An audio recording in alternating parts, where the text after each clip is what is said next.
Hello, Star Porters. This is Sizer. Welcome to part 2 of my however many part series on how to get crap done freelancer modeling, UV, and texturing. So, let's get started. Picking up where we left off last time, I'm going to start applying additional detail to the base hull. This is going to involve a lot of cuts and floating geometry. So, let's get started. I might even get to UV mapping. So first off, let's take a look at this. This is called hard edges. I may have mentioned them before. They create hard shading between one polygon and another.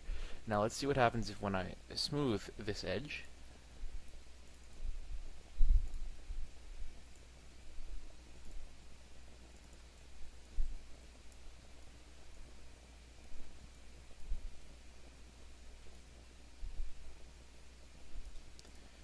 You'll notice that edge got a lot smoother. The shading went over the polygon edges. That'll allow you to create the illusion of a more rounded surface, but that only really works when you have a bit more of a rounded edge in the polygons. Now we're going to be using that to some extent here to create some variation and keep our poly count low while getting something a little more rounded and streamlined. So I'm gonna go in real quick and add in some geometry here to make this a little more round.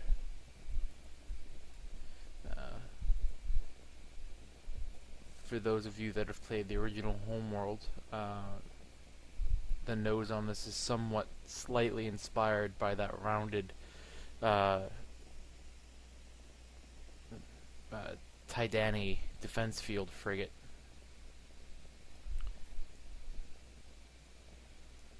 So let's get in there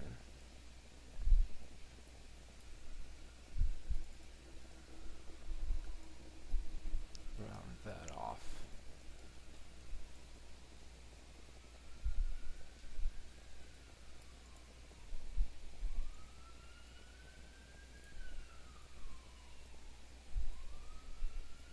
Ooh. Okay, that'll sometimes happen. There are ways of fixing it. What it is that the shader didn't like being there, so it's got to be repaired.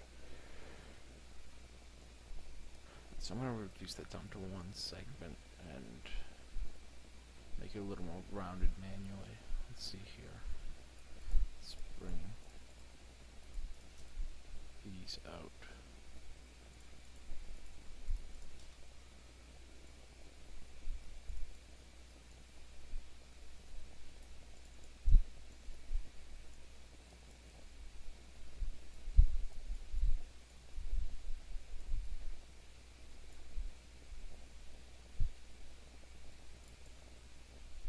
Should be sufficient. Let's clean up the mess.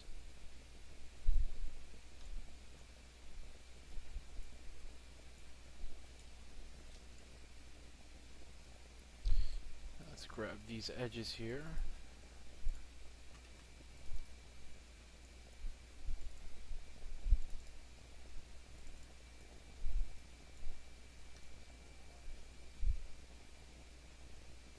Soften those edges.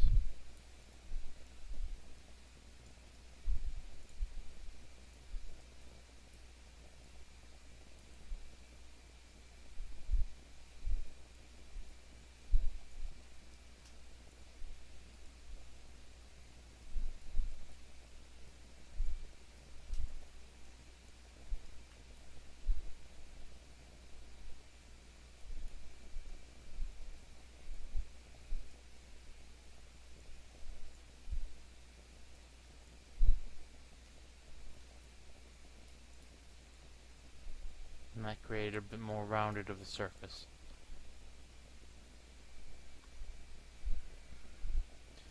Then let's real quick go in here and finish it off.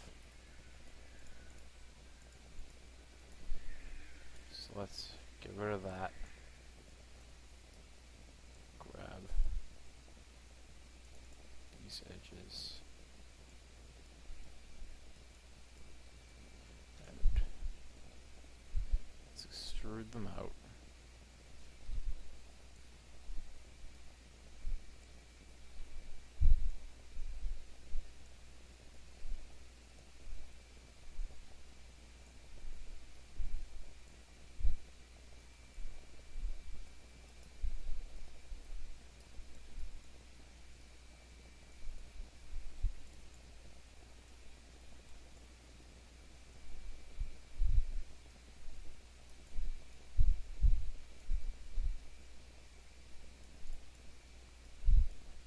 This edge here is going to be a little hard because it directly connects with this. So what I'm going to do here, I'm going to insert an edge loop right here.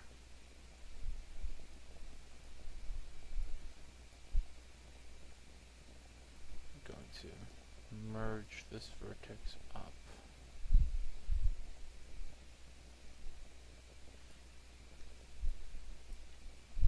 Remove this edge and use the interactive split tool to create some more geometry, and then use some creative editing here.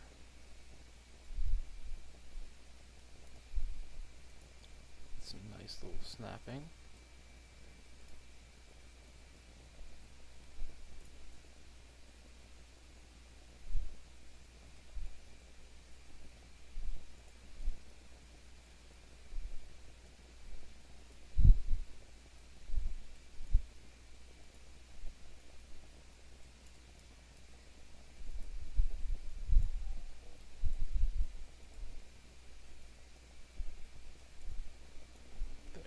Go. Let's bring you down. So now I can mess with this edge without worry. So let's bevel that edge.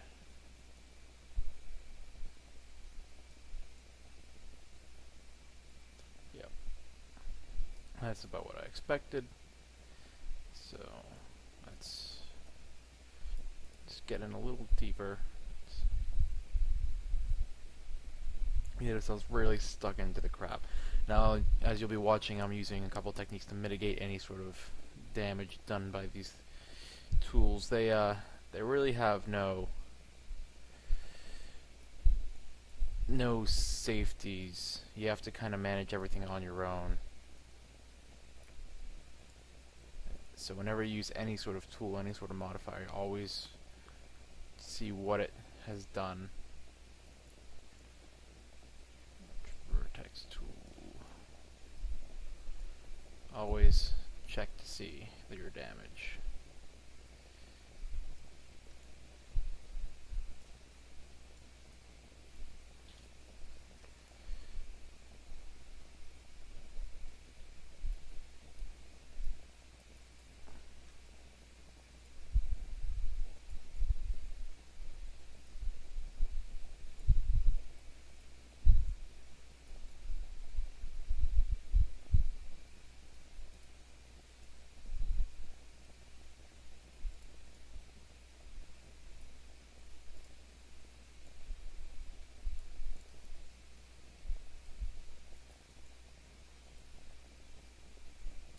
What you're going to see me doing here is setting a movement across a custom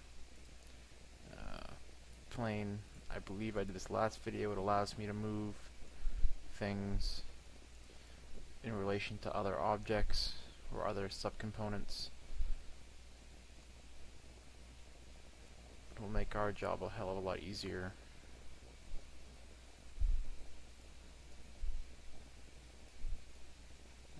So I'm going to insert another edge here.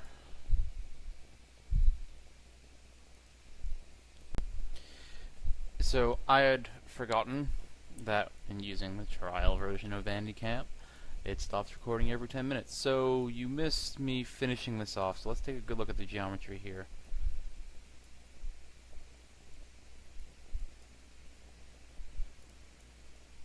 What I did was I inserted a few more edge loops around here and brought it up and smoothed it. So it created a much more rounded nose cone.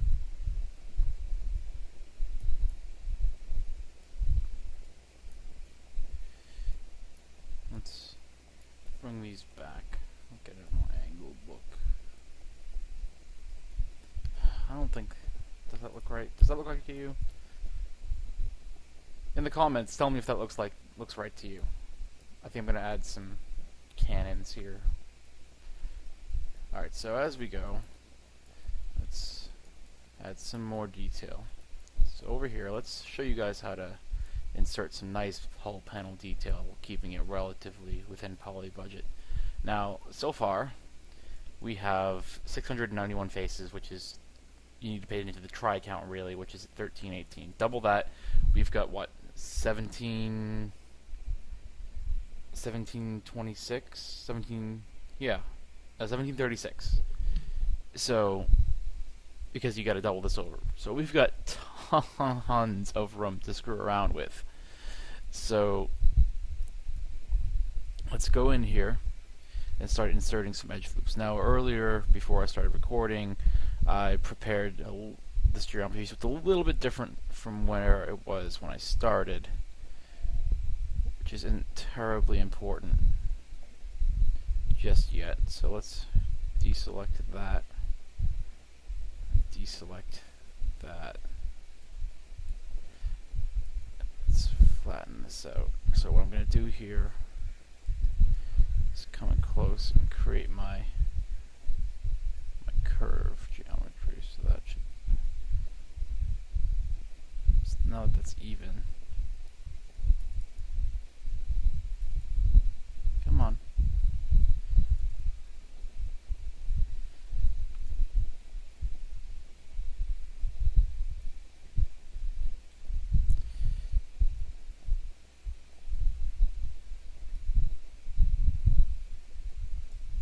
So now let's insert another edge loop.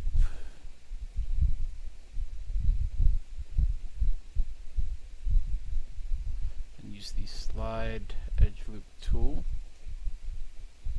Slide that over.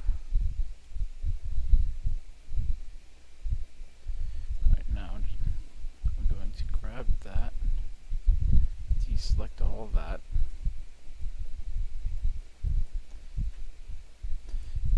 this nice and flat. Again, using the scale tool to create things that are nice and perfect. Bring that in. That is now planar with itself.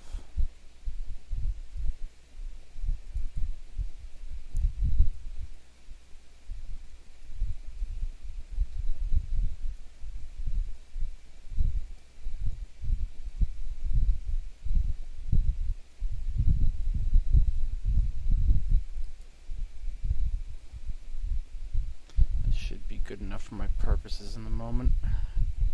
So then let's grab some faces.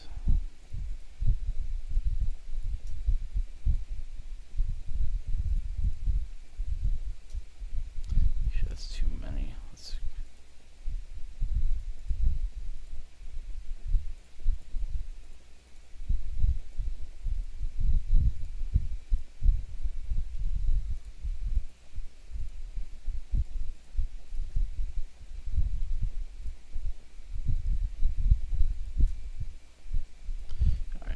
those faces selected, let's start extruding. Now we're going to go here. Now watch what happens when I pull this out like this. It creates, for the most part, things that are relatively stable. Now depending on how well designed your base model is, that may not always work so well, but in our case it worked quite nicely. See, if as I come out, the averaging goes down. So to keep that from happening, we're going to use the thickness slider, and it doesn't really like to snap so well, so what we're going to do is we're going to use the thickness 1 and work from there. Now if we go to object mode, you'll see that we get a nice set of panels there. So I'm going to remember that we have thickness of 1. So I'm going to insert an edge loop here.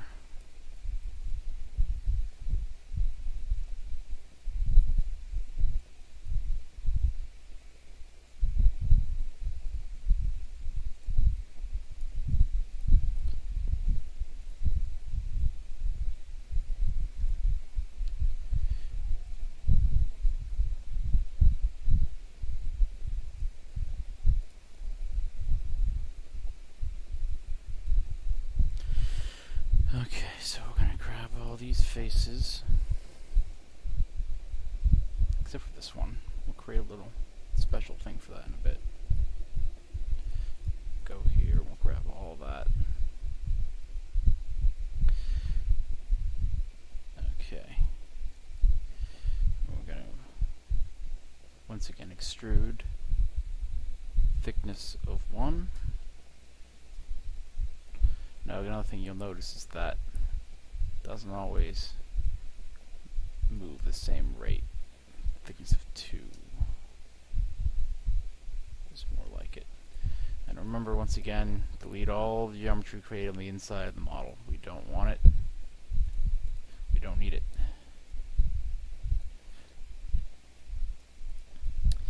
And because I've performed a lot of actions on this, I'm going to go ahead and once again delete my history. Alright, so continuing on, get this nice patterned hull coming along. Let's start by,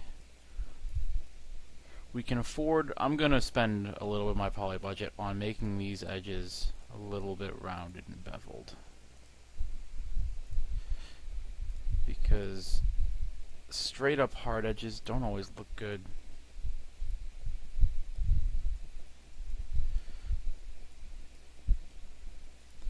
In fact, they rarely ever do.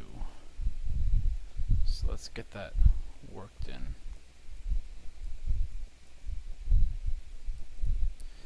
Probably not going to use a full 100% offset. I'm probably gonna, yeah, that looks good.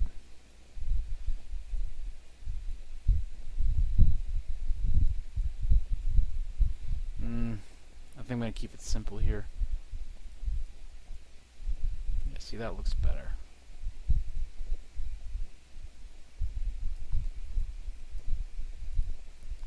I'm going to apply the same modifier to every piece that I've extruded so far.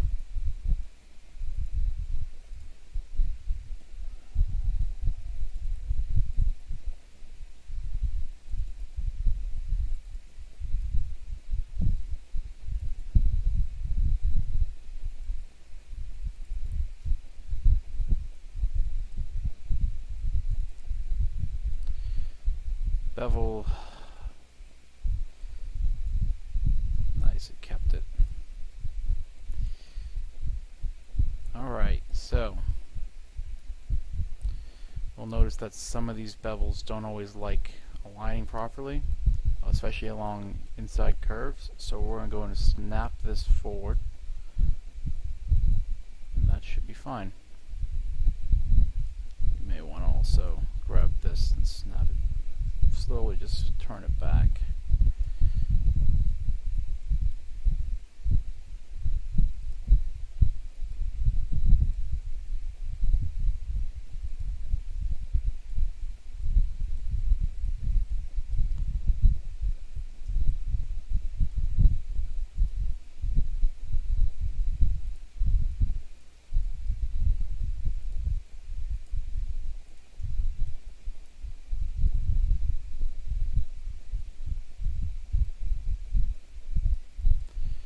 Okay.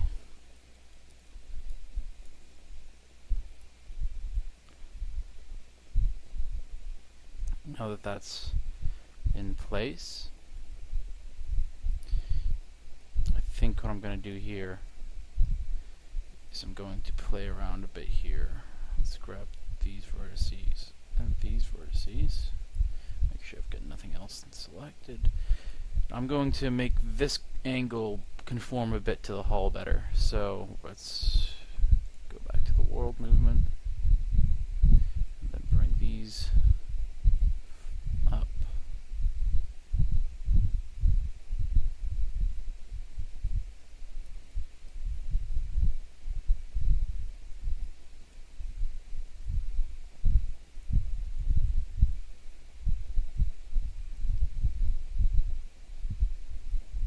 In fact, I'm going to do this a little bit piecemeal.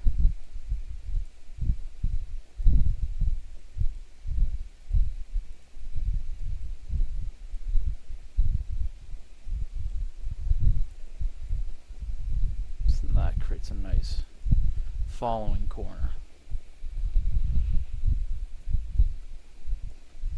Okay. Oops, I seem to have caused an issue here somewhere along the lines.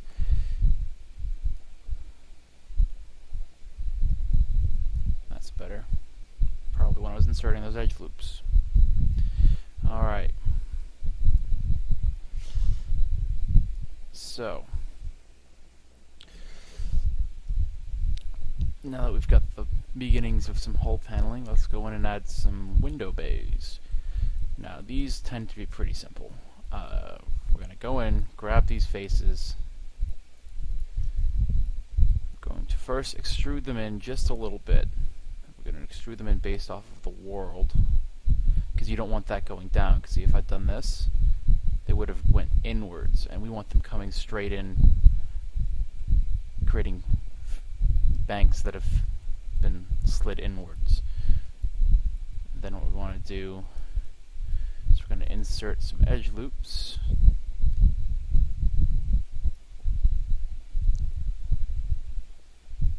Because we love inserting edge loops. And again, we can always clean them up later. Just not too much later.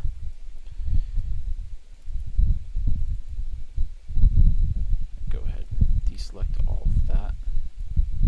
Deselect all of that.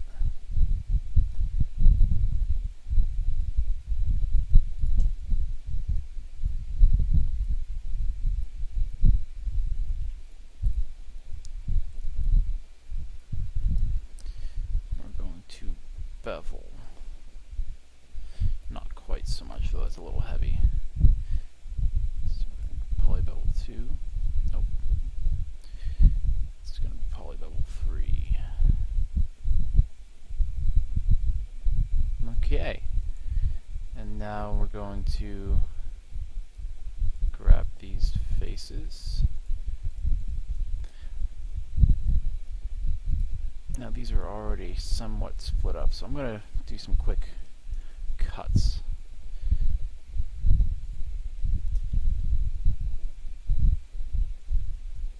So that's not quite all based off of the original geometry.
Let's see what that looks like now.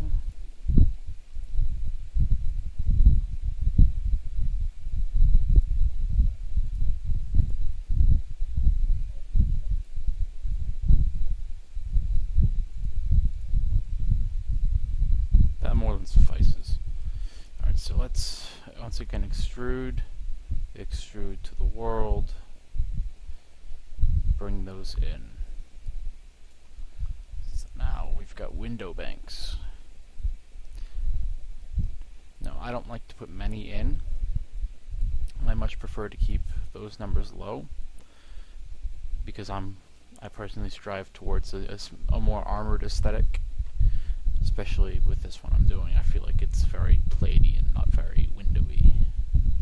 So let's go in and clean all this up.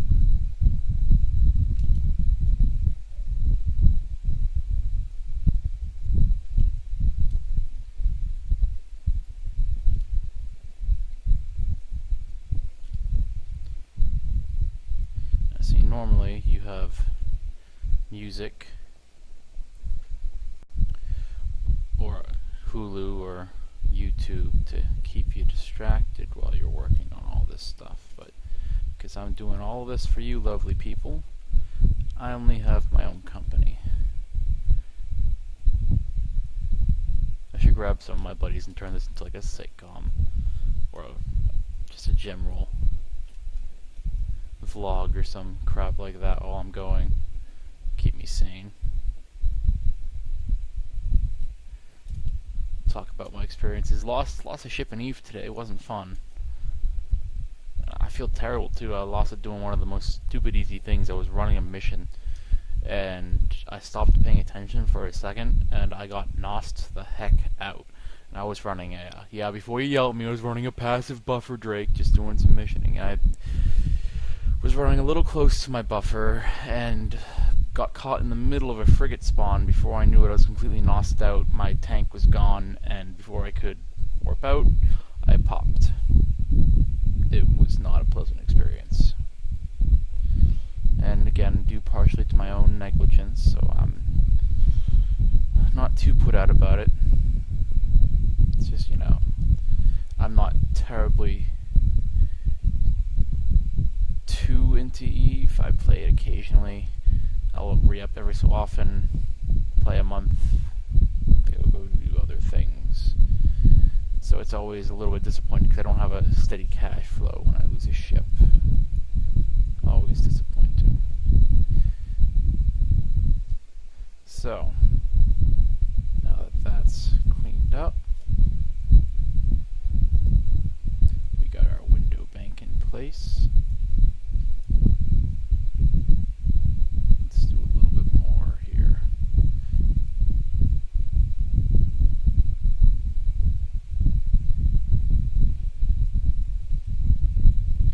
Probably going to put another window bank here. In here I'm going to put turret arrays. You'll see what I mean by that. I unintentionally created a little curvature here. I kind of like it. So let's maintain that curvature. Let's actually accentuate it, because I like it. There are times where you will find that you accidentally do something without intending to, and it looks really good, and you just decide, hey, I think I'm going to keep that.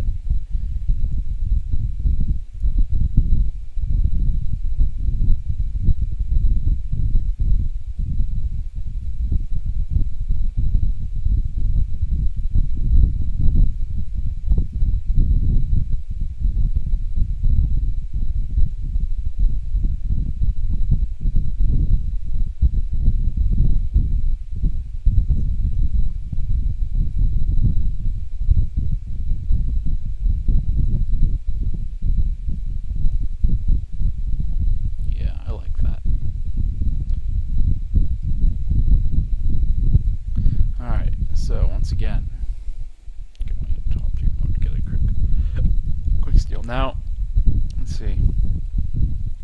Before I move on to doing just the mundane task of adding more plating and more windows, let's go over thrusters and engines real quick.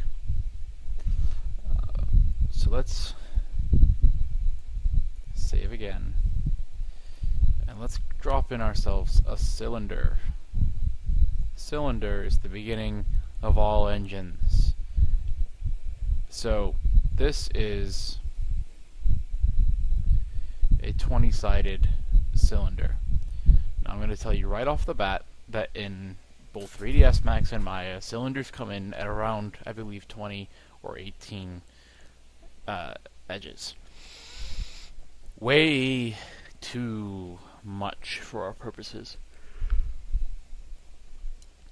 You can have them that rounded, but more often than not, you can get away with 12, or if you really need to, 16 axes. I would highly suggest, more often, if you're new and worried about poly count, this is usually the #1 place where you can save. That and weaponry. People tend to drop in dozens of 20-sided cylinders for little turrets that you're never going to get that close to. Now on a big engine array, it could be worth it to have a big 20-sided cylinder. In fact, I'm probably going to keep a big 20-sided cylinder for this one. But if you have a lot of engines, you might want to, I'm going to bring this down to 16-sided, because I'm going to just make one thruster and then duplicate it and change its size. That's how you easily create engines.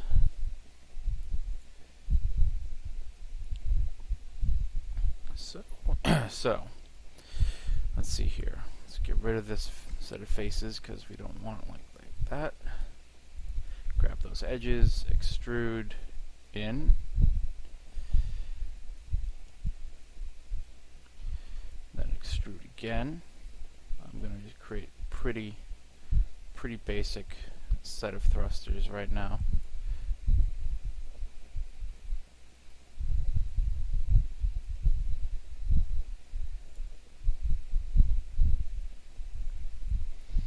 Then we're going to extrude again and pull out.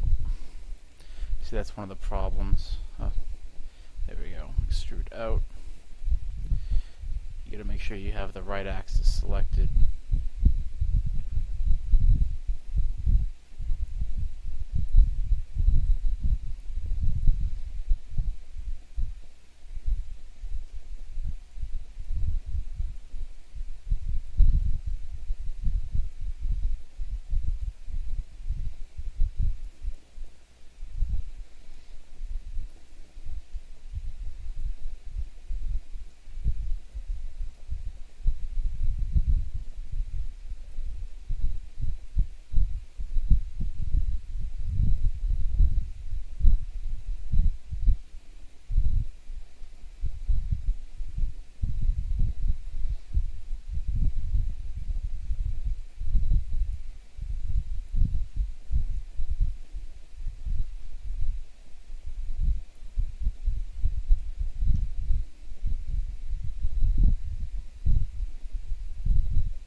Insert edge loop.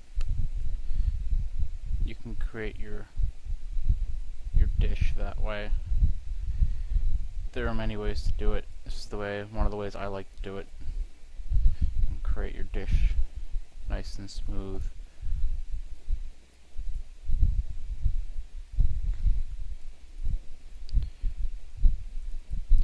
I like to play around with the inner nozzle, create some nice looking features.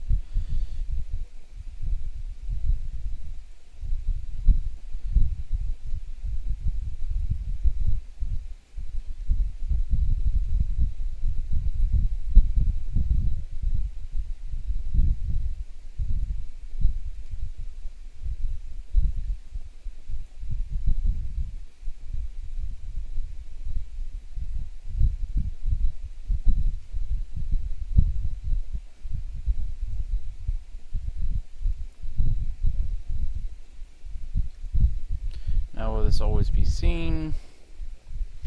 No. But it will look good on the texture, and when it is seen, that much more attention to detail always goes appreciated. So we're going to go to the mesh, fill the hole. Now, this is an N-gon, so we're just going to go to the face here and triangulate it, because it's not very important. There we go.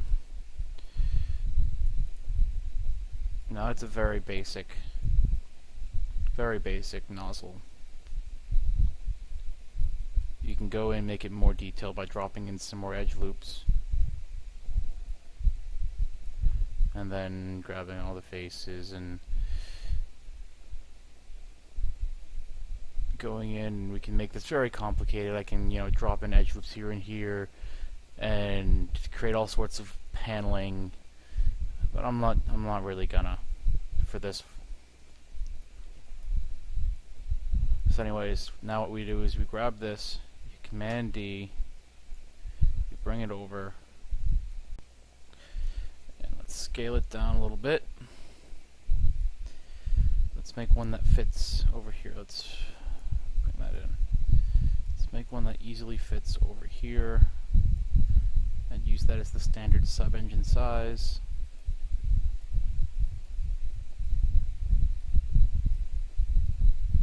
That fits easily. Now right now I'm doing this for reference. Later I will delete these nozzles and make proper childed clones later on.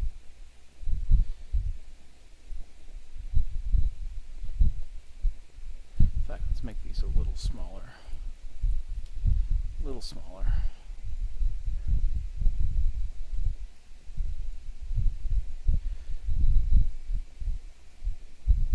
Just so I get a sense of feeling. Let's bring this one up tight.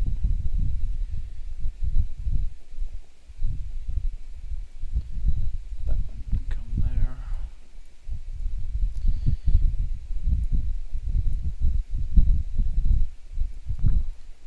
And you can always stagger your exhaust. I would actually usually suggest doing that.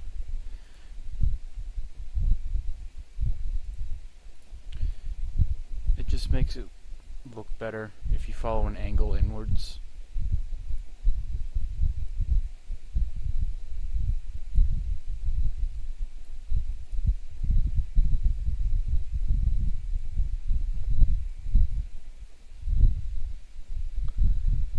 Alright.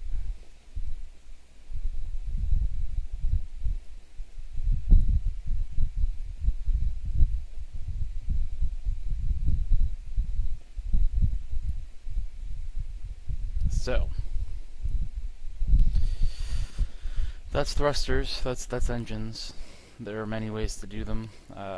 You can essentially do the same thing for starfighters that you do for capitals. You can just if you grab these and extrude them forward and nose them off like I did up here, bring them forward, you have yourself an X-Wing style outrigger engine. You can do that pretty quickly and easily. Okay, so let's start doing something else. Let's start floating in some geometry. Now, floating geometry is quite simple. It's not a complex process. It's just a matter of creating geometry as a separate object, like what we did with these engines, and floating them in, which is just placing them. You can do a couple of different things with that. You can either leave them floating, or you can merge them into the object. Now, it obviously depends. More often than not, because of our SIR methods, we're going to want to just leave it floated. So that's what I'm going to do here. I'm going to float in some additional. I'm going to float in a cannon pod here. So let's start with it. Let's build it. Let's bring it in a cube again. the edge so that we have ourselves a side. Now let's bring this in, scale it down, let's bring it in.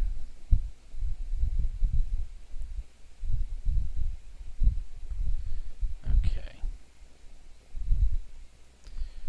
Again, I have discrete rotate on, so it'll move 15 degrees per rotation.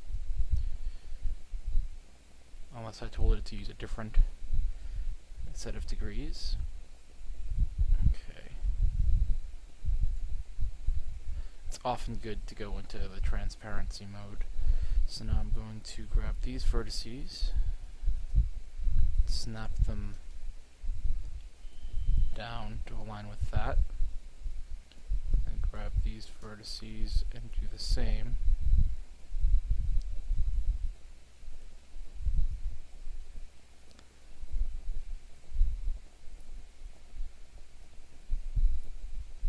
Grab these and bring it outwards. So now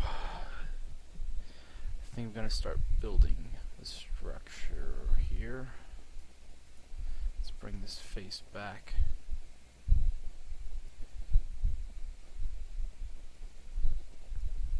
Let's extrude up here.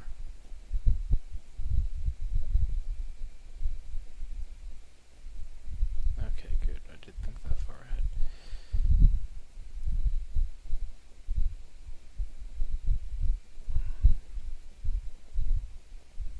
Let's extrude again. This time, let's use the merge vertex tool.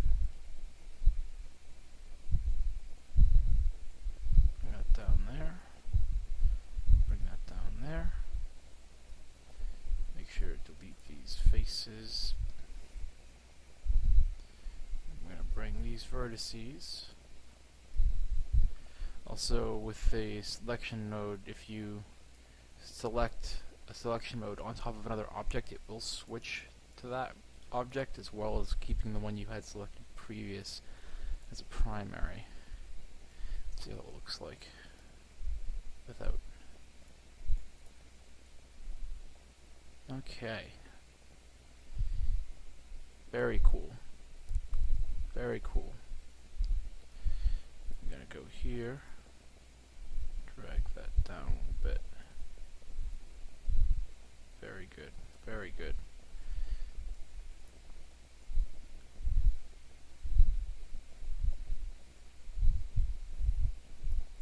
Okay, so let's go back and insert some edge loops. We're going to be using insert edge loop all the time. It's the easiest way to ensure that when you add geometry it stays clean. So let's bring that in. Let's grab these vertices, slide them over a little bit so that creates this nice little platform. Insert edge loop again. Insert edge loop again.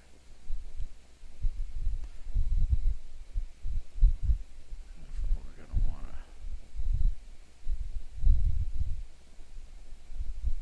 grab these vertices.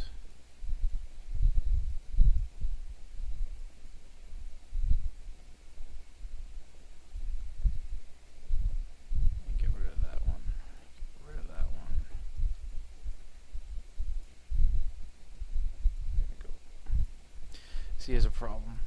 You'll often accidentally, as happened earlier, you'll often accidentally maintain selection over a type when you switch. It's not always, it's almost never desirable actually. So let's grab that and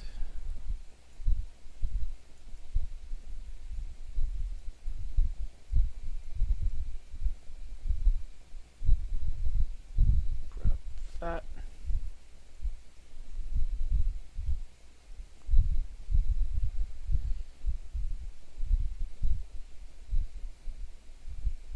Clean up my mess.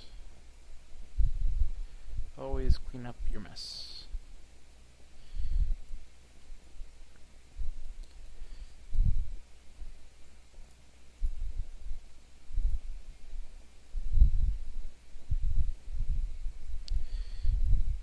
Turns out I don't need that for what I'm trying to do, so let's delete edge vertex. Now let's grab these faces, and we're going to extrude them in.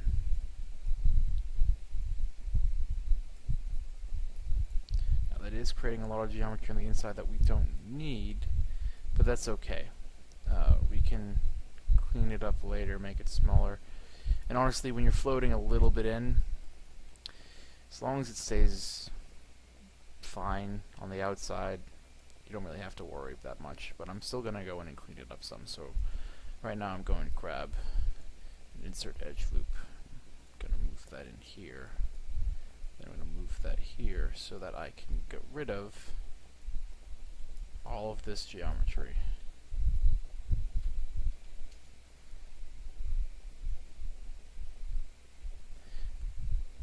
Ideally, I'd even go in and trace along the edges here and just cut it in, but I'm not going to do that. So, moving on again.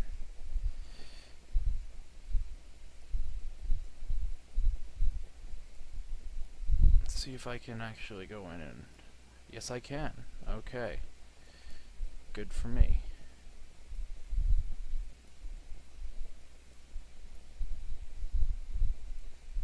Reducing this down some.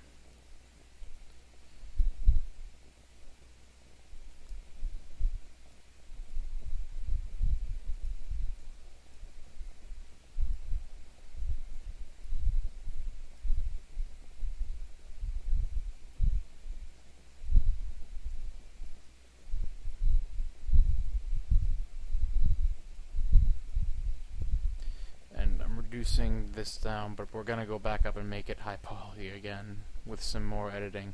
But right now what I'm doing is cleaning it up so that we can go in and do more work from scratch. Alright, so the merge vertex tool is very finicky. It'll often decide that it doesn't want to actually connect things, and instead it just wants to be a drag box.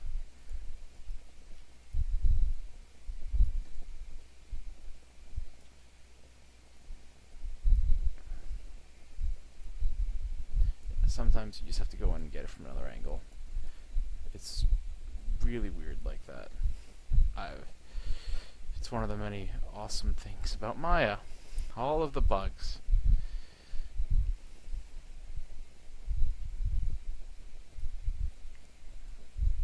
So there's an easy way to do this.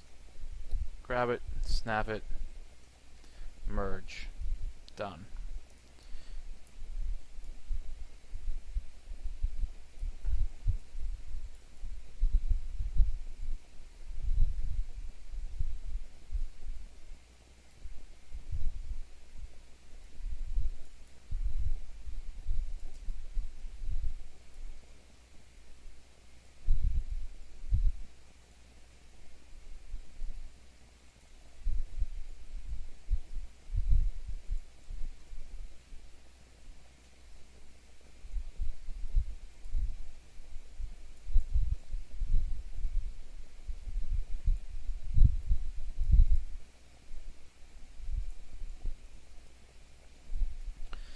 So now we got this little gun bay here for a spinal mount.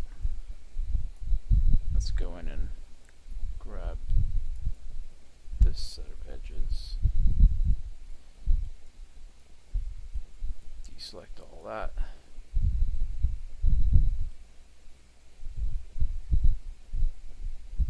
We're going to snap it to the center.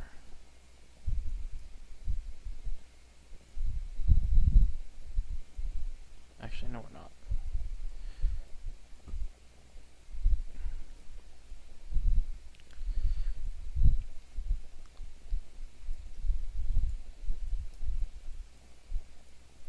What am I going to do with you? What am I going to do with you? With you going to what? I know what I'm going to do. I'm going to grab the U edges, and I'm going to extrude you this way. Good enough so that it's in. Then I'm going to use the merge vertex tool. That works so well. Yeah.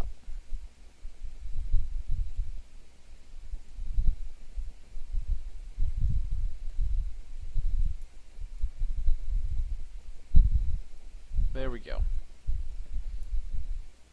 Simple. Give you a quick idea of what this whole thing looks like. Let's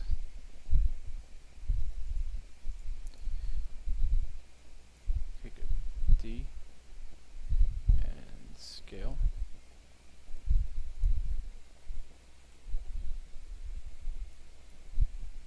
Scale Z minus 1. Nope. Scale X minus 1. There we go. So far, that's what our ship looks like. Nice and little punchy thing. So let's continue on.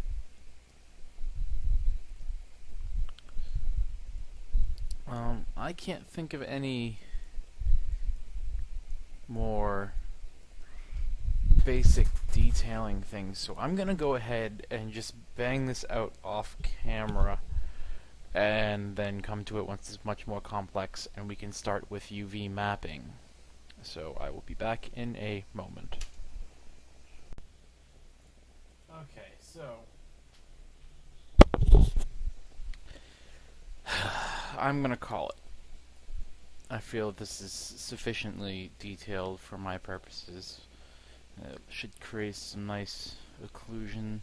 I left the underside relatively undetailed because I really didn't feel like going through much more, but we've got some nice examples here of cuts and detailing. Okay.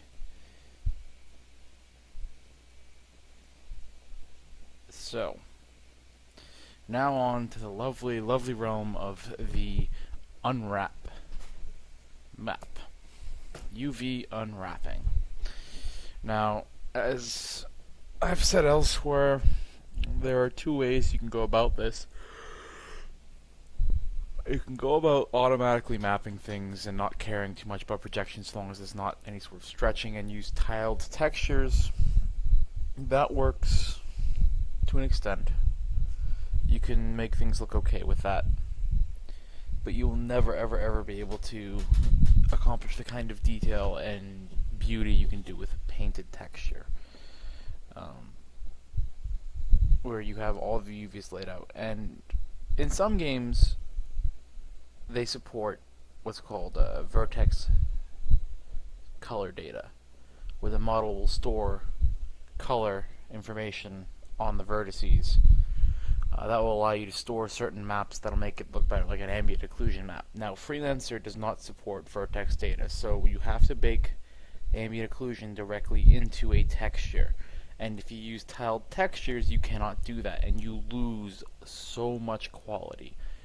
So, what we're going to do here is we're going to start UV mapping this as if we were going to paint this, and I am going to paint this texture.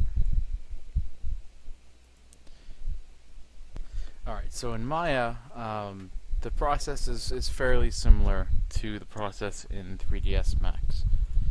So I'm going to bring my UV editing, because I can get rid of the tools in the attribute editor. And before I move on, I'm going to grab this and again delete all of my history. Alright, so first things first, we're going to map out a checkered texture. So we're going to assign a new material and give it a Lambert. I'm going to open what's called the Hypershade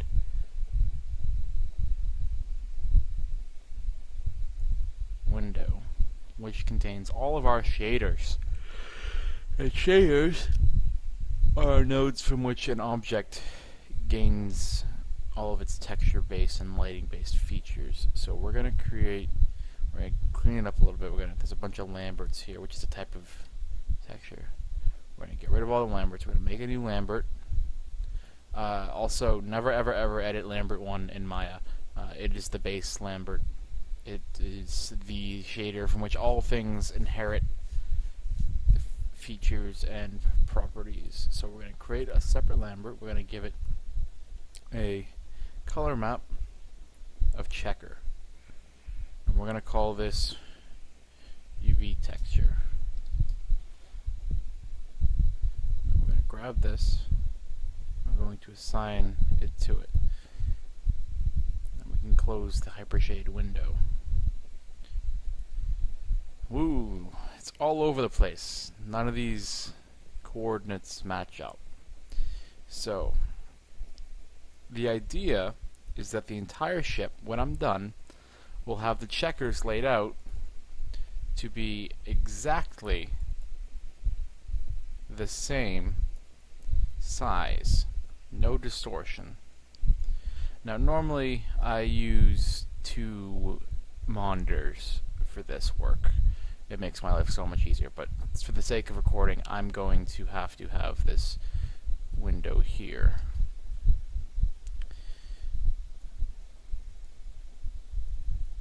Alright, so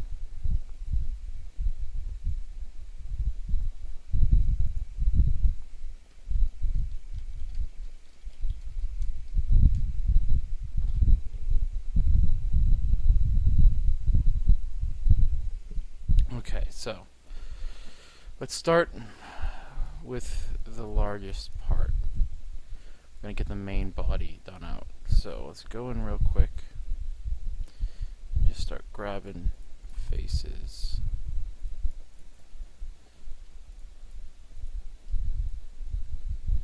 And for starters, we're going to grab all the faces that don't get any sort of extrusion.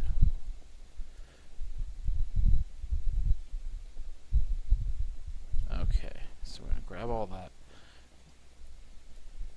We're going to give it a planar Y axis. We're going to get rid of the texture. And now it's projected here. Now, okay. So we're going to switch to the UV shell. Move that out here. We're going to grab all these UVs and move them off the 0, 1 space.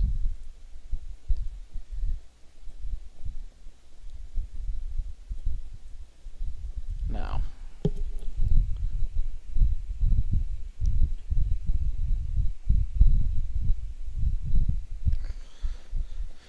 okay, so we're going to move all of our projected shells off to the side as it comes. I might have missed something. Let's face. Yes, I did. That's going to happen a lot. You're just going to go in and fix it. Now, we're going to quickly go in here.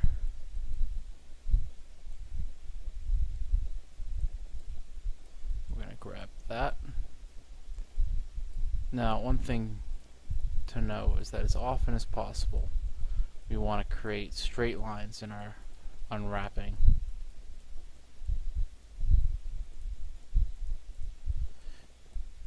And for the time being, we can turn off this shading. It's not always necessary to have on. Only when you're checking. Alright, we're going to grab that from the X. Go to the UV. We're going to grab these so that it stays scaled. We're going to go in and grab all this lovely geometry.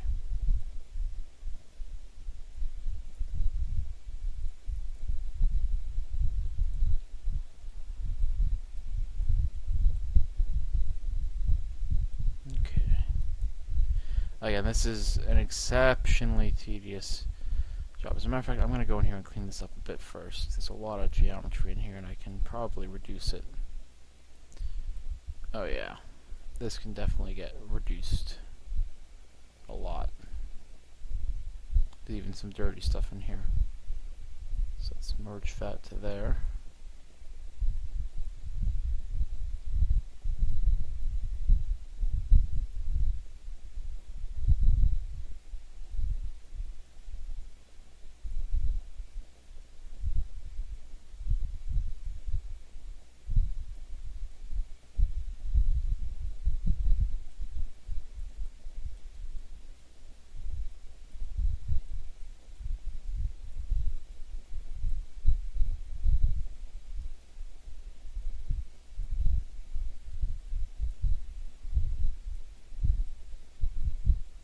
Excellent. Okay, so now we can grab all this.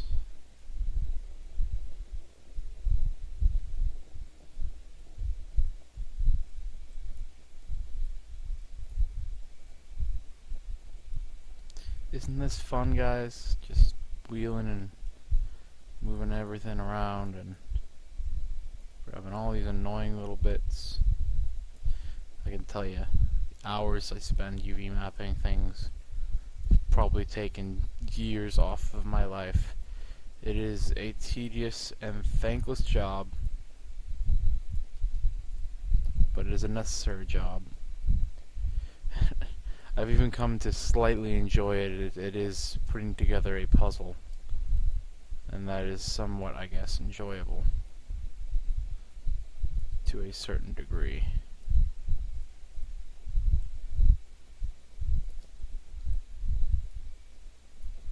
However, that degree can burn in hell.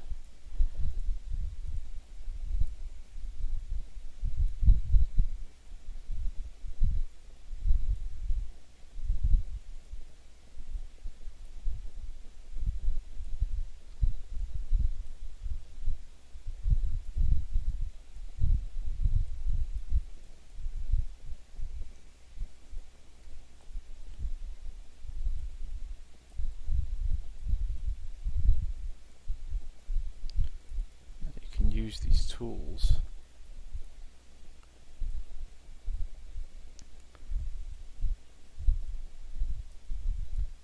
See, the editor tells you that these seams match. So let's go here.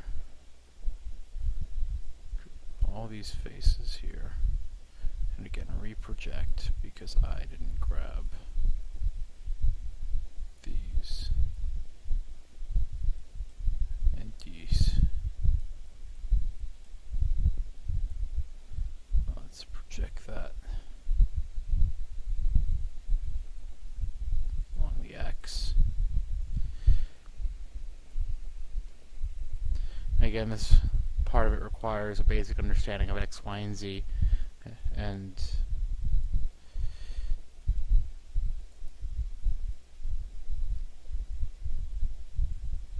you want to find the best projection possible for whatever you're working with. So since these are aligned this way along the X, you use an X projection, and then you eyeball.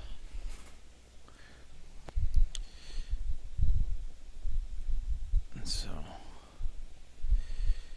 we're going to come in here, just eyeball that. Now you can let it be off by a hair. It's not the end of the world if it's not scaled properly, because there's some things you can do. So we're going to grab these edges, we're going to use the merge tool, then we're going to go to the UVs, grab all those UVs and use the move down to lowest and snap those in. That's now a straight line. Here we're going to move into lowest, and here we're going to move to lowest, and done. Now we're going to do that. You can select an entire shell, which is an entire contiguous piece of UVs, by selecting the UVs, some of the UVs involved, and then holding down right and going to to shell while holding down control. Now we're going to go back and move this around a bit.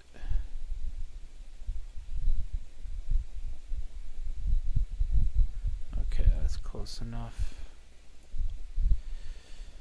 Good. Again, UV, grab all those, min-max it. Awesome. So now we get all that pieces together. And this is essentially what you do for the entire thing. Now, for these pieces where they got continuous pieces, and as you may have noticed here, I took some that were facing this way and took some that were facing this way and connected them so they were flat. So this turn right here, this is the edge of the turn, which is right here. So you want to do that as often as possible. You want to, like this, I would lay this out flat, and then I would lay this out flat and merge it along here so that I have some continuous edges. You want to do that as often as possible. So I'm just going to go ahead and bang this out. Hopefully you guys will be able to see what I'm doing. So once again, we'll go in.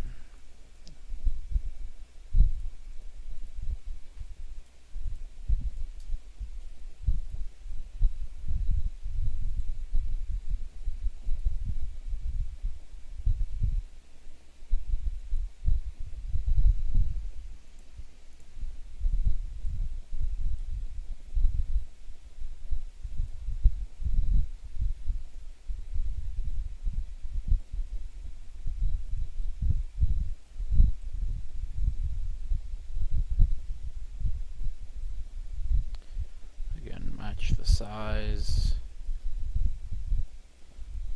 as closely as possible.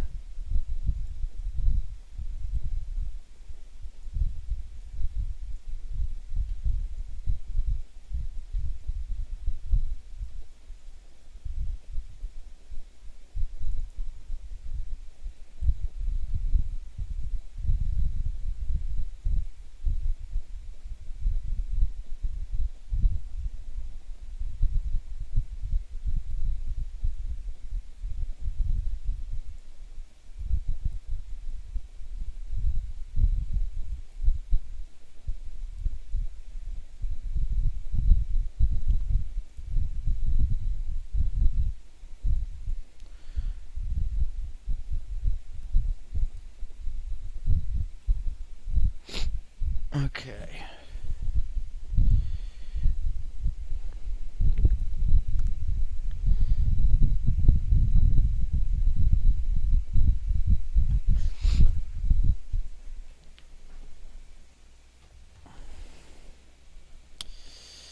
Okay. Oh god, this is gonna take a while. Okay, so this is gonna take a long while. So now I'm gonna do some of the paneling. If you notice, I'm gonna take the whole damn thing. Oh, I'm not gonna take these. Those I can tag on later. So I'm going to project this. As a matter of fact, I'm going to not do that. I'm going to continue grabbing. I'm going to do this all at once. Make my life easy for once. Remind me to connect to that. I'll do that right after I'm done laying it out. Cool thing about Maya is that you can work on the UVs and then work on the geometry, and it won't freak the hell out. It's a really fun thing to not have to worry about. 3ds Max does have that problem. Really tricky about it. It's like if you want to edit the UVs and then edit geometry, good luck. I have not yet found a reliable way of doing that without completely destroying your UVs or losing your UVs altogether. Just into thin air. Just poof, gone. Hours of work. Trust me, it's happened. So we're going to planar map these to the Y. I'm going to move them down here. And what we're going to do is we're going to go in real close.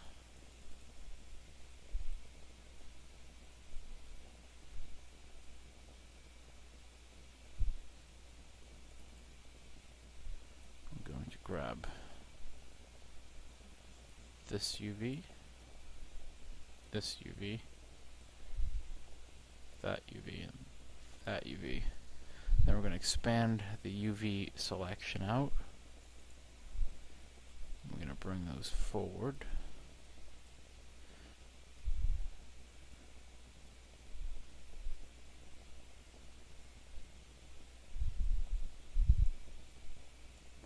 Select that UV, that UV.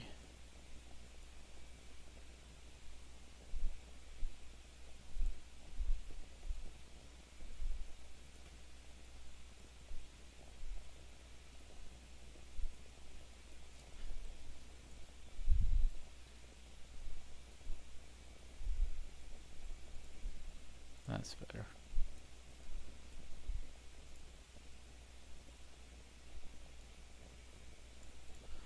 Okay, so that's solved, and then we just gotta... Alright, so now here's the part where the texture comes in handy. So what we're gonna do, first we're gonna grab these UVs once again, move them way the heck off the map. I'm gonna grab these UVs and we're gonna scale this up really big so you can see where those all are. I'm gonna get in real close. So obviously right here this is stretched, which is this. So we're gonna go in, we're gonna edit that down so that it matches. That should be about right. That's better. Down here, these need to be a little longer. There we go. Alright. And that is a UV segment. Go to the shell, move that out of the way. Check to see that that's all good. Okay, so we're going to need to do a little bit of work here. Now here's another one. These are tricky because they're right in the middle of being, you know, either X or Y. And or Y, yeah. So what I'm going to do is I'm going to project it from Y and move from there. So I'm going to grab this and this. I'm going to project that from Y. Send it to the UVs. Move it down here.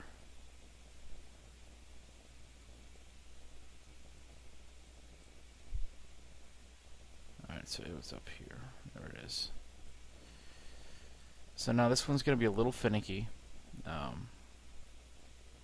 In fact, yeah, it needs to be a little bit smaller. There it is.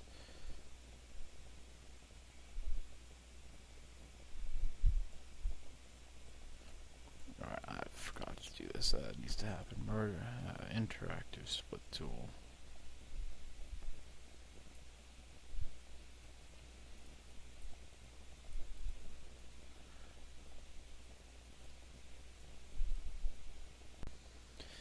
Yeah, so just fixing some more UV stuff.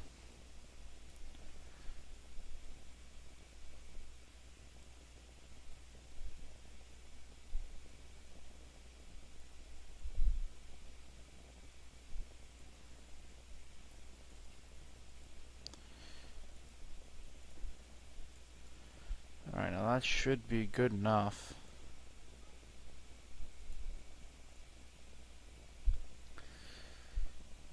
Okay, so now I'm going to grab these faces here.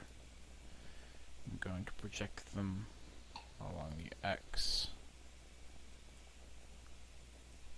Go to the UV, bring them up here.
I'm going to project that from Z, because Z is forward.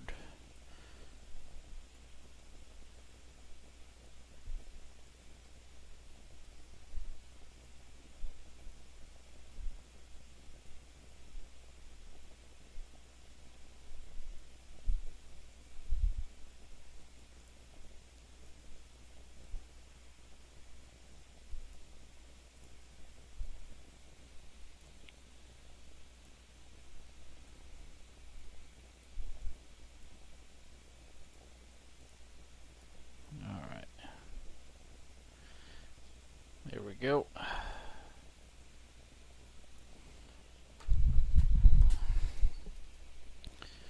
Again, save that out. So far, so good. Of course, nowhere near finished, so I'm going to once again bang some stuff out off camera, but I think you get the picture of how this whole process works.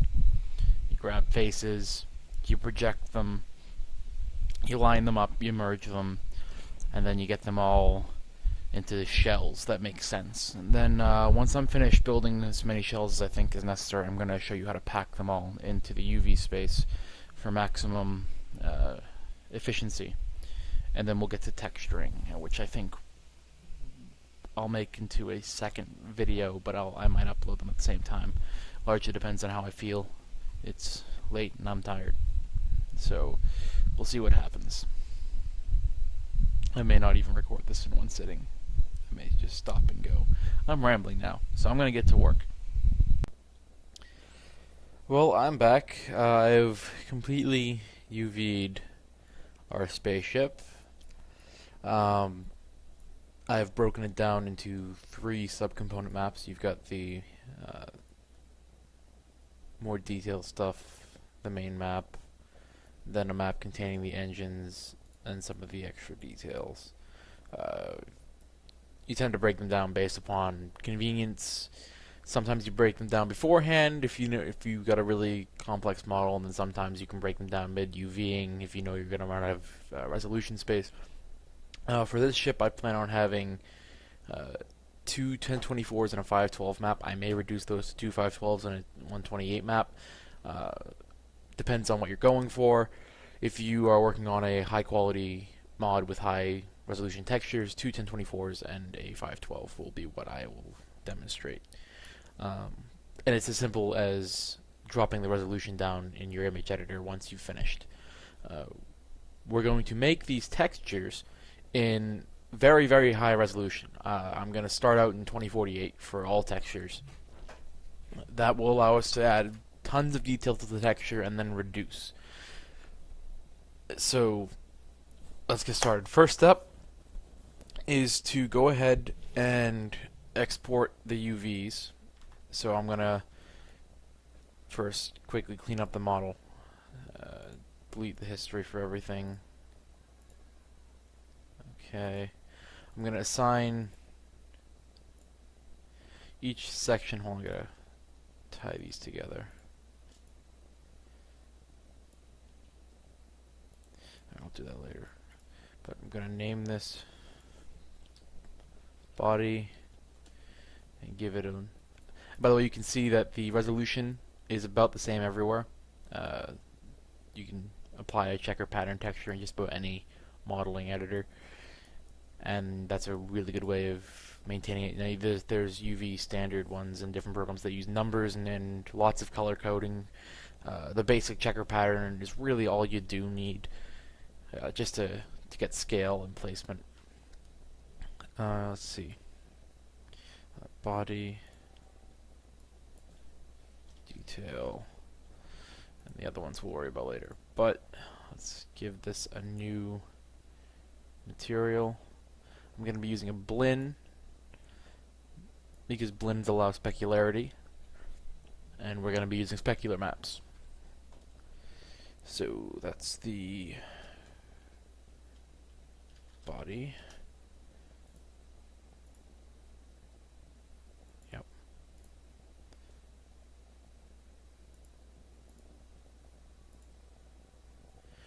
Assign a new material. Blend.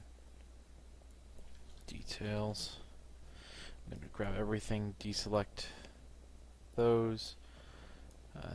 These are all on the same map that I have assigned. I'm going to assign them a new map as well. Come on. Material. Blend. Engine. Armor. Okay. So, now we're going to export our UVs for editing. So to do that, we're going to grab a section, this time the body, and we're going to open our UV editor.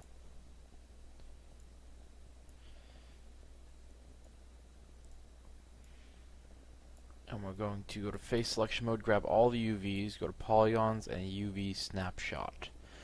We're going to name our file.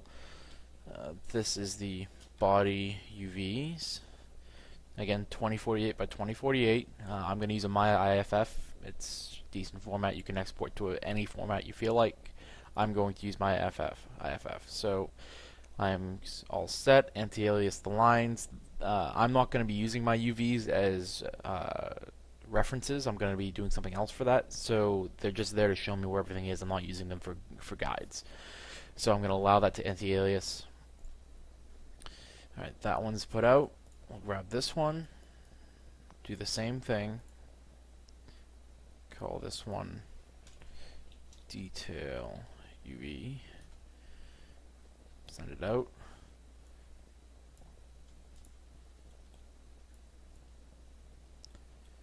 You'll notice that sometimes I have some things off of the map. That is intentional.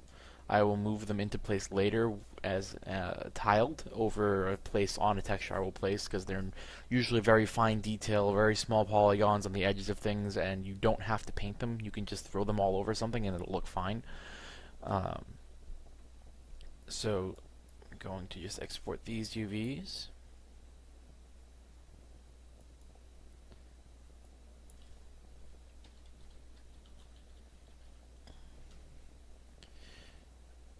Okay, now the next step of this process is to create our ambient occlusion maps. Now, ambient occlusion is essentially self-casting shadows. You shoot a ray of light at the ship and it bounces off, and depending on the way it bounces off, it'll cause lighting and shadows. Now, this is a very, very long process, not in the preparation but in the execution, because it takes a long time to render high-quality ambient occlusion maps. So what I'm going to do is I'm going to show you how to set it up in both Maya and XNormal, and then I'm going to go and generate them myself, and then I'll come back when that's done. So let's get started. First, we're going to make sure the file is saved, and then I'm going to go to the layer editor, which is down here. I'm going to select all of this, everything here, and create new layer from selected. I'm going to call this layer work. Then I'm going to go and grab this, layers, and create layer from selected. So if I get rid of layer 1, okay, I'm going to actually not do that. I'm going to go to render.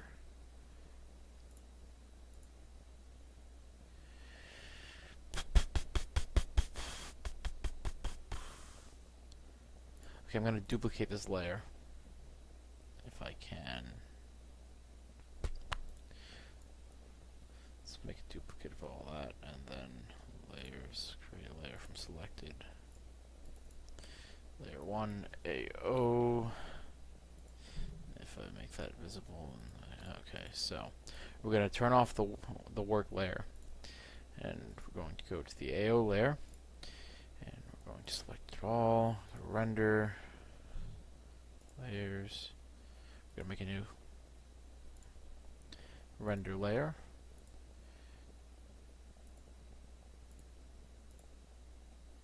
We can turn off, yep.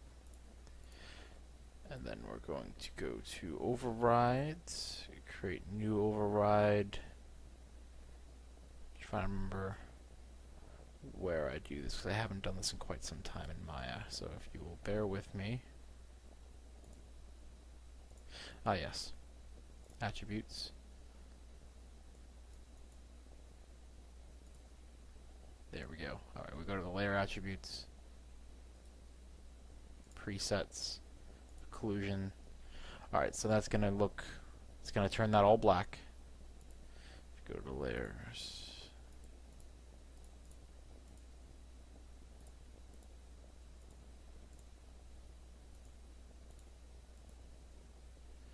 Yeah. Just checking my rendering settings. So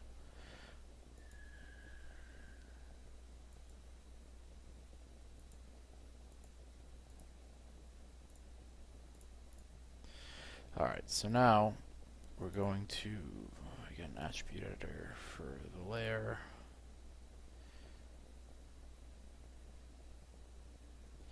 AO.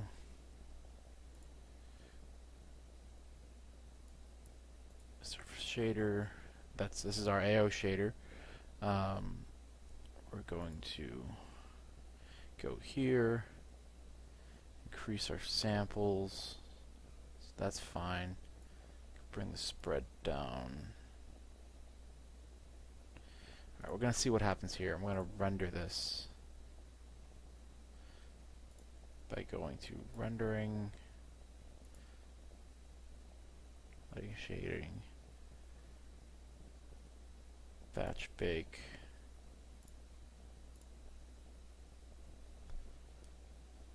We have to bake these one at a time because Maya doesn't like doing them more than one, and it does say that it can, but doesn't like actually doing it. So we're going to go light and color. We're going to bake shadows, single object optimization, selected only, bake to texture. We're going to, again, 2048, 2048 TIFF, and the prefix is going to be detail AO.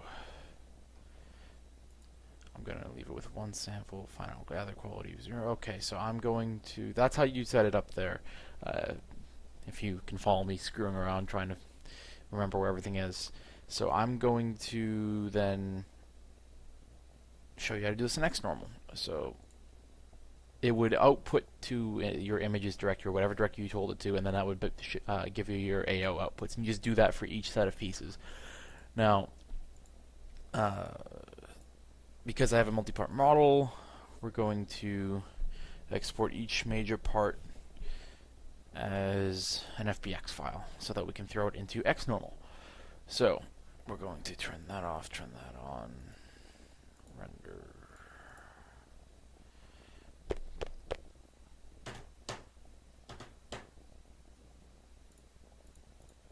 Master layer, there we go. Okay, so we're going to export this, export selection,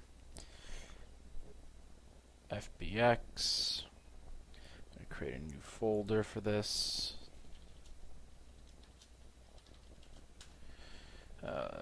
Detail.fbx, triangulated. Make sure you triangulate in your FBX export for XNormal because XNormal does not like anything more than quads. And if you forgot to clean up some n-gons, it'll take care of that for you. So I'm going to export detail. And I will be doing this myself, probably in XNormal, because Maya is just way too finicky with it. So I'm going to export all of them.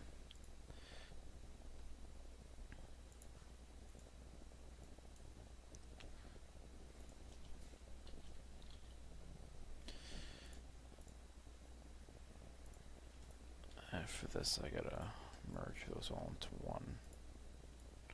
Object, file, export selection. I believe that's all of that. Yeah, export selection.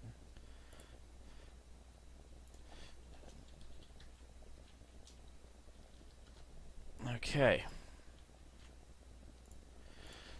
And let's open XNormal now.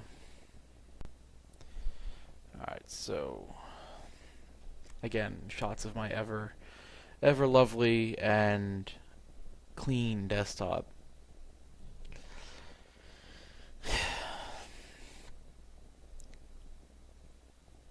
You know, I always like clean it like once a month, and then I always just start stacking stuff on it. Alright, so we've got XNormal here. I was doing something else earlier with it, so let's remove mesh. Now, one thing you can do with XNormal is bake high detail models into low detail models by using transfer maps.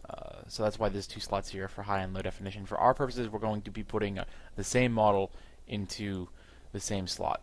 So I'm going to start with core, and then we're going to do the same thing for core. And the baking options, we're going to select ourselves a section. We're going to call it core AO.DDS. 1024 by 1024, some edge padding. Edge padding will add some color around where the UV edges are. We're going to bring that down a tad because we got really tightly packed UVs. We're only doing ambient occlusion, and these are our settings. I have it set up pretty high, so it's going to take a bit. You want to make sure you have ignore backface hits on and allow 100% occlusion on to get true light and shadow. Other than that, it should be all good. I'm going to go ahead and bake, so I'll be back when it's done, and then we can start our actual texturing. And I'm back with fully generated ambient occlusion maps. So, to start, we're going to create a new PSD file. If you don't have Photoshop, that's okay. You can do most of what I'm doing in other programs. So I'm going to name this.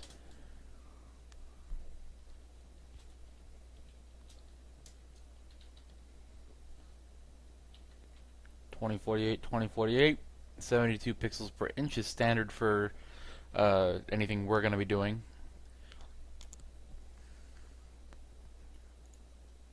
Okay, so then I'm going to go to my images directory, grab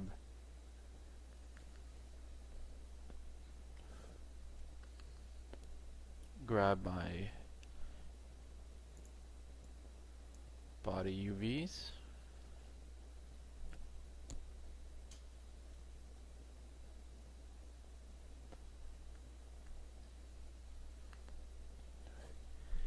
And because it was a Maya TIFF, or it comes with transparency, so you don't have to mess with the UVs at all.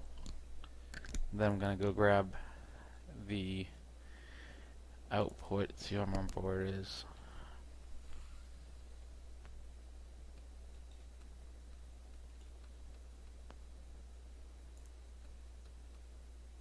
Okay, so it's going to scenes TSP export. Okay.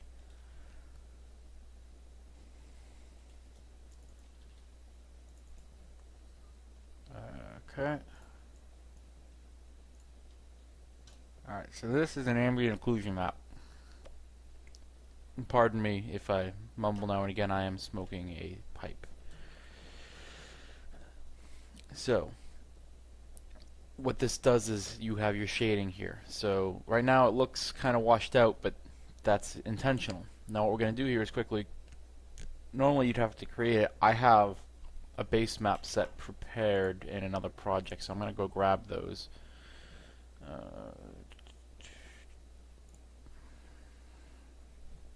This is from one of my other projects, so I'm going to quickly...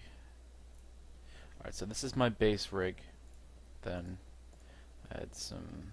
Okay, my base texture, hue, my levels, basic. Okay, so here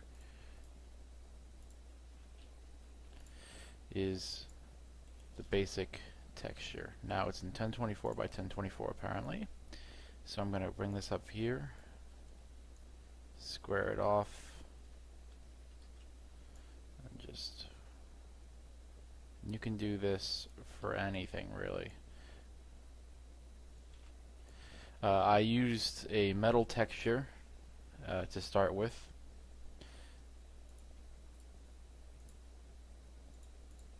I'm going to take the healing brush. This is the exact same technique you'd use to actually build this in the first place.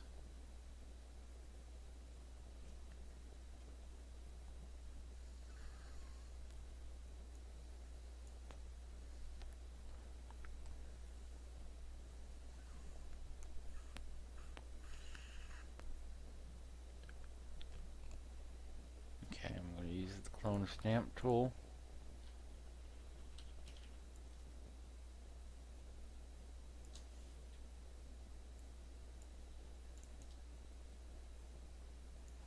Make sure it's set to no hardness so that you get a nice blend. You want to try and remove as much as you can of things that are overtly distinct so that you don't have any problems with the texture appearing to repeat.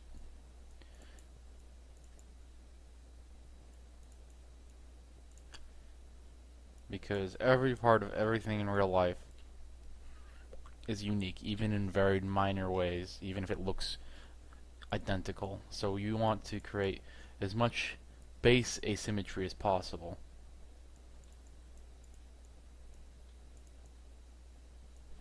Alright, so now we're going to bring this down. This is going to be our bottom layer. I'm going to call it base. Then we're going to bring the UVs up to the top. We're going to activate our occlusion. Then what we're going to do is we're going to change our occlusion's blending style to multiply. So now what we have here is our nice little preset hull plating sense. Now what we're going to go do here is make sure that doesn't do that, and we're going to make a new layer. We're going to fill it with black, drop the fill down to 0, and then what we're going to do is called a blending effect, or a layer style. We're going to add bevel and emboss, outer bevel. We're going to go with down for the time being. We're going to give it an outer shadow, drop shadow, and we're going to give it an inner shadow. And we'll mess with those as we're going. So what we're going to do first, we're going to turn on the UVs. We're going to get in real close here. We're going to grab our eraser, make sure it's set to 1 pixel hard, standard brush, and I'm going to quickly bring up my Maya so that I can see exactly what part of the UV map I'm working on, which is something you're always going to be doing. It helps to have multiple monitors. It helps a lot to have multiple monitors. So I'm going to have this on my other monitor as I'm working so I can always refer. You guys won't be able to see it because I don't want to record in both, but I'm going to just quickly check the UVs. Now, because we're working with a texture that's so light right now, I'm going to add a modifier to the UVs. I'm going to darken them, or not. I'm going to use the levels, not the hue saturation, because that would be the right thing to do. No, that would be the exact right thing to do. So we're going to go to levels. I'm going to darken this up. Make sure it's only on the body UV.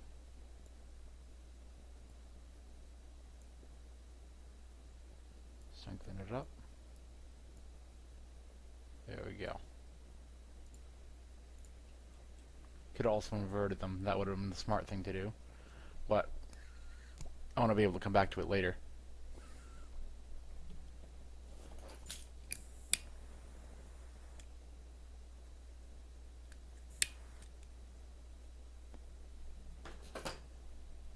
Okay. So now with those in place, I'm going to go in with my eraser. First, turn down the fill on that so it's just vaguely there. Then I'm going to go to my layer, which I'm going to call lines, and I'm going to erase. Erase right in. Erase that out. Alright, so now the blending layer is not exactly correct yet. So that's why I did this. So we're going to go to first the drop shadow. Bring drop shadow distance to 0. And then we're going to bring the opacity up. Going to bring the opacity to about 50. Going to increase the spread a little bit. Okay, now we're going to change the inner shadow. No distance. Bring the opacity to about 80%. Increase the choke a little bit, not too much. Increase the size a tad.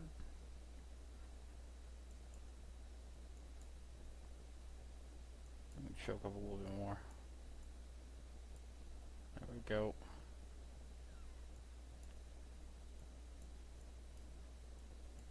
That's good. Right about there. Okay, so now we're going to just bring that line in. And now without the UVs, you get a nice little panel. I'm actually going to bring the inner shadow back up to 1 pixel distance, 2 pixels.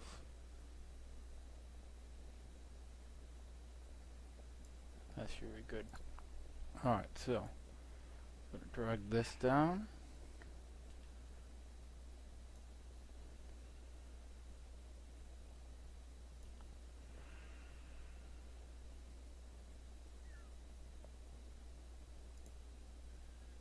Now this is going to be a long drawn out process, so I'm going to skip around a lot.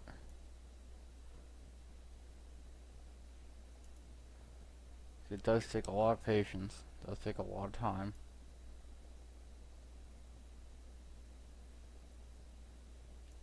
Okay, so I'm going to quickly show you what this looks like on the model real quick. I'm going to save it out to our source images. I do not currently have a folder for our project, so I'm going to make a new folder.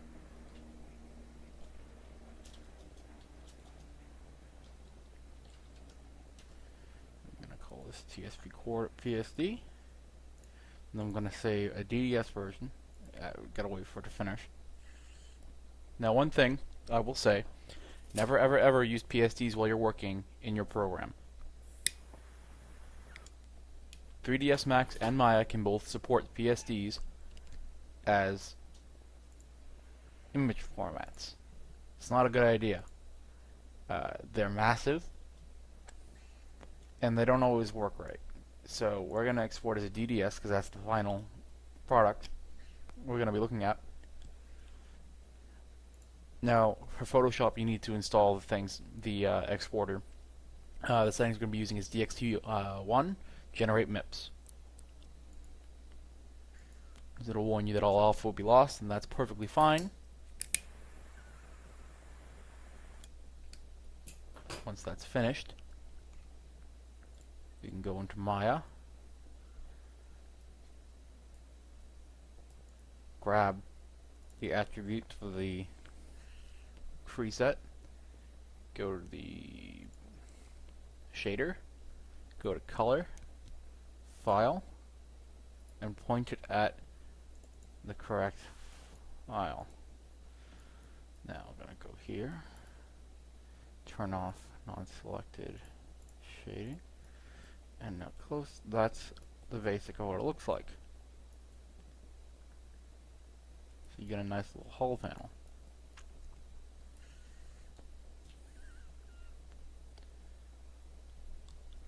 So that's how you start. I'm gonna blaze on ahead. As a matter of fact, I'm gonna show you a few more things before I just go on working until I decide to show you something new. So let's grab the rectangular marquee tool and drag out a box.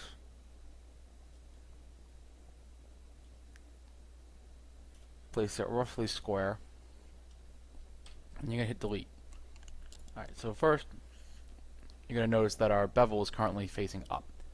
I actually want, when I delete, for things to go down, so we're gonna swap that out and change our bevel. There we go. So now what I'm gonna do grab this.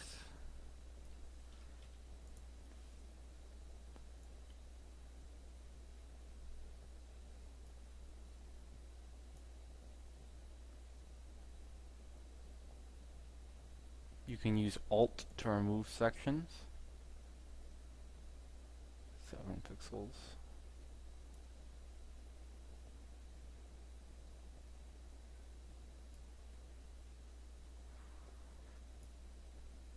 You sometimes may want to get it a little closer to see better.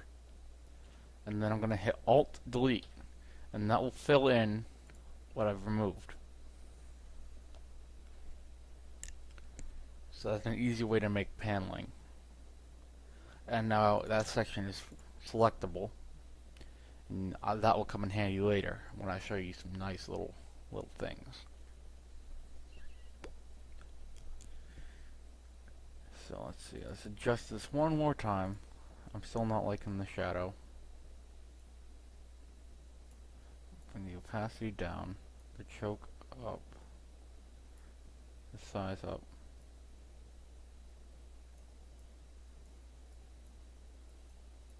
That's more to my liking, right there. Choke down, opacity up, choke down. There we go, that's better. There, crop shadow.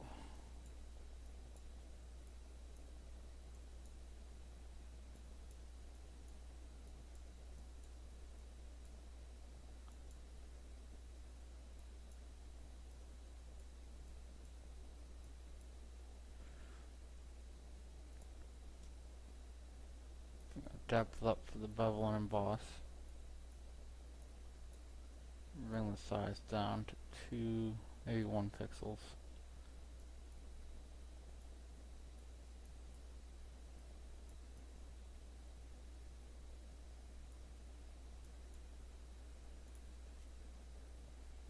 And you can mess with that. I'm going to use the eraser again. Drop out a second column.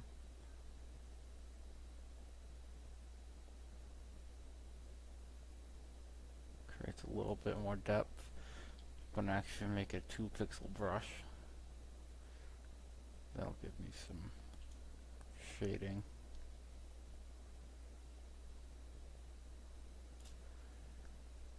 Now you want to be careful, because you can make it look too deep. But we're not really in danger of that just yet. So, whoa. There we go. I'm going to do a few more quick things.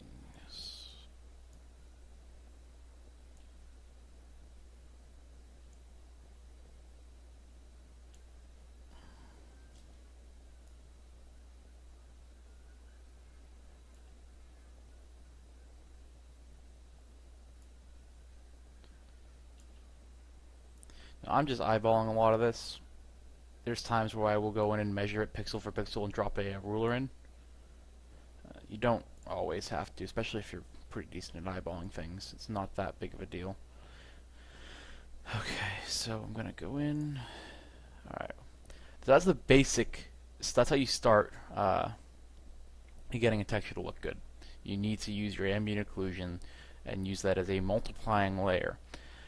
Then you go in and start working it out. Now I'm gonna go ahead and do some more stuff. You can take this base. Now make sure you save, and you save a copy once you start doing this. So I'm gonna save a copy of the base, put it underneath, and use the base texture. I'm gonna grab my my dodge tool. I'm gonna bring it down to about a few pixels. Then I'm gonna come in, and on the base layer, I'm gonna start blending it in. What that'll let me do is burn, dodge lightens the texture, and burn darkens it. So I'm gonna burn this pretty bright to the point, I dodge it, I should say, till it's about almost white value in a few places.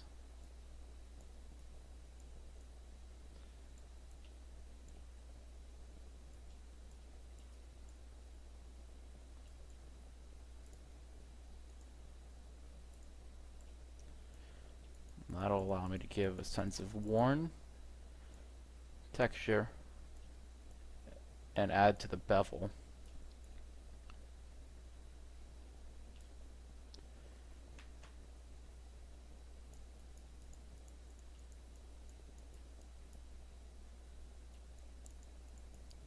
You can also use its counterpart, the burn tool,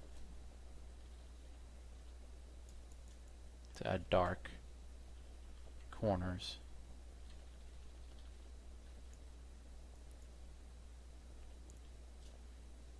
You usually don't want to go too happy with it because it can look bad, but this is one way you can get grunge in, is by dodging and burning with a little bit of care.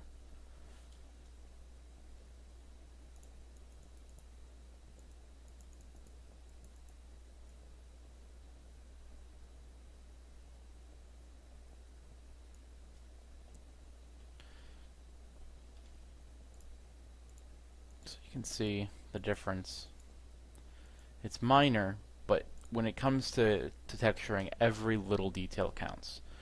So I'm going to do one more set of things. I'm going to go in with my eraser again and create a detail barrier. So what I'm going to do here is I'm going to make yet another layer, and I'm going to fill it. I'm going to create a marquee around this whole section.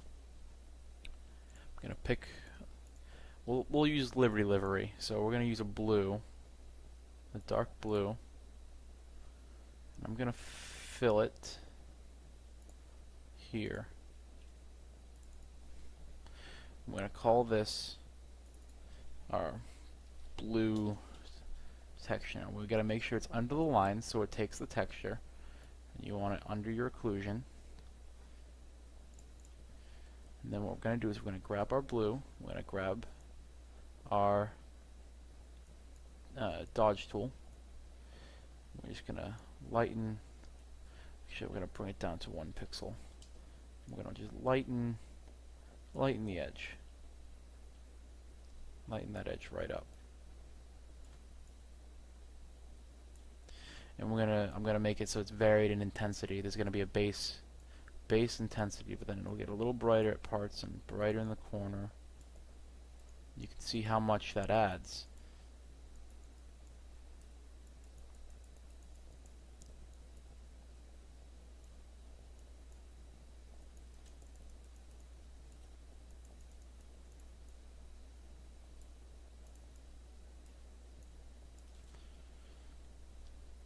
So I'm going to again save this out so you can see it. I'm going to get rid of the UVs. Always remember to get rid of UVs when you want to look at it. Especially when you're doing production. You'll feel real dumb when you export a texture for use in Freelancer and all of a sudden your ship has a bunch of white lines on it.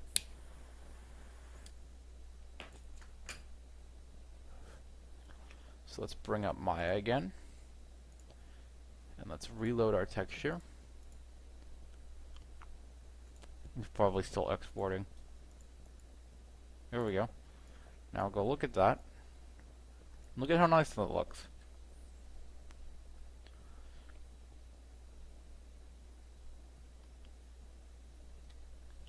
And there's all sorts of things we can be doing this. I'm going to focus on this. I guess I'm going to focus on this one section and show you everything that we can do.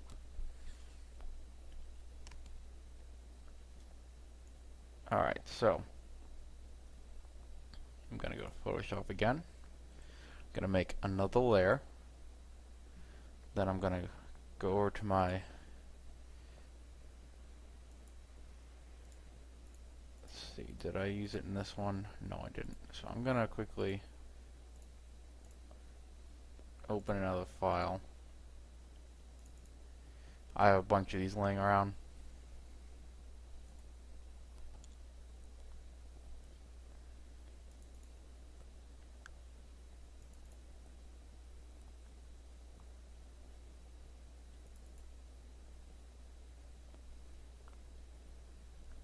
Nope, different version.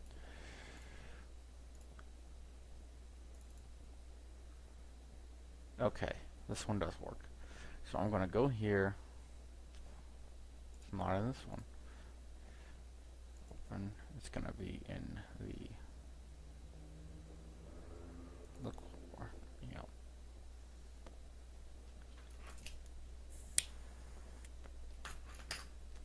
My bottom layer.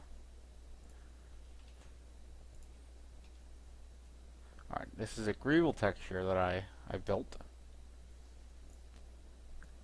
using a plugin in 3ds Max. So I'm going to bring this down again to the base.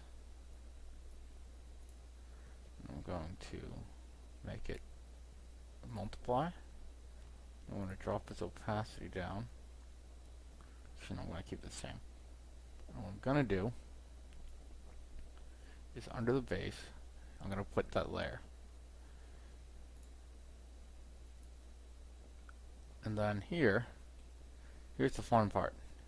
We're going to go to the lines layer again. And we're going to select this indentation. Then we're going to go to the base.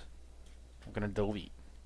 Now, underneath, you have this sort of platey texture, which is excellent.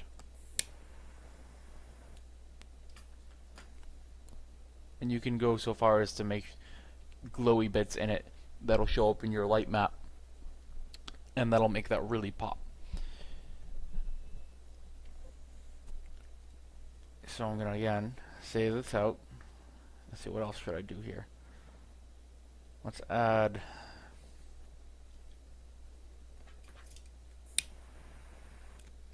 a little grunging. Alright, so first I'm going to grab my paintbrush and I'm going to go to my grunge brushes. I'm going to make a layer for grunge.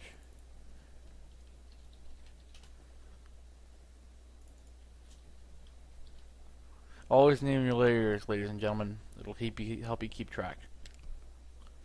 Alright, so we're going to go to grunge. We're going to bring my tool down. We're going to go to our brush settings. We're going to go to shape dynamics. Turn it on.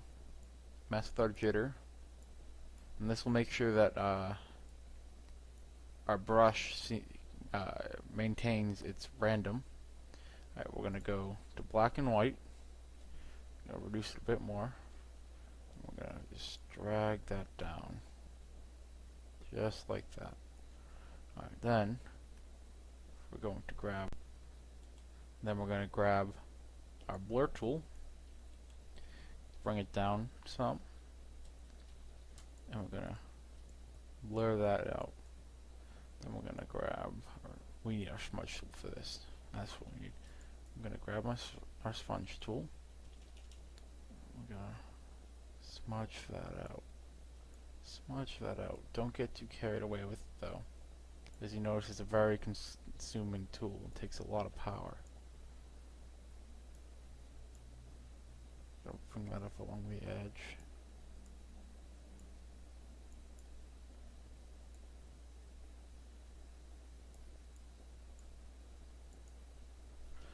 Get our eraser out.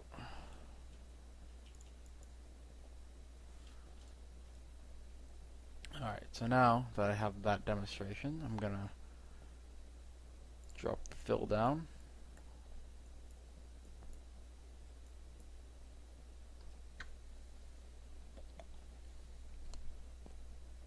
To about 40%. And now we've got some nice wear and tear on our texture.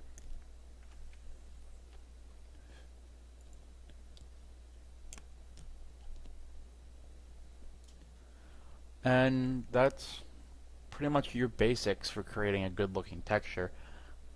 There's much more. I will go into that, I guess, in my next video because I've covered quite a lot of ground.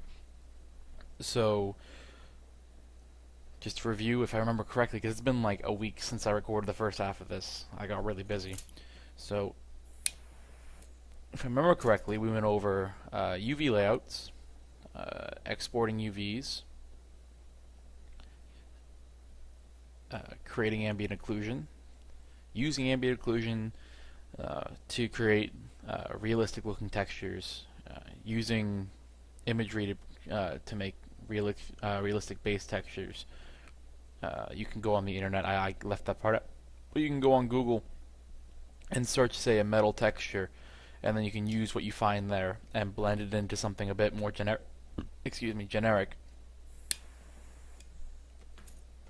and that'll allow you to create nice looking textures. So I'm gonna save this out, show you what it looks like as it stands right now in Maya, and then I'm gonna call it a night. I'm gonna put this video together and upload it for y'all. So let's take a quick gander at our handiwork.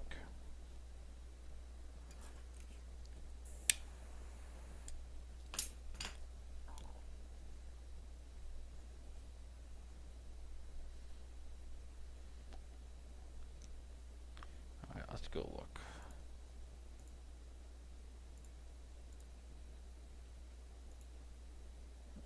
Lighting, no lights. And that's what our texture looks like right now. Isn't it pretty? You can do this too, all for $19.95. 3 easy payments. So, as I'm one of my biggest things that I'm trying to get across is that it is not hard to make things that look good. It just takes a little bit of time, a little bit of patience. So I will see you all when I see you all. Sizer signing off.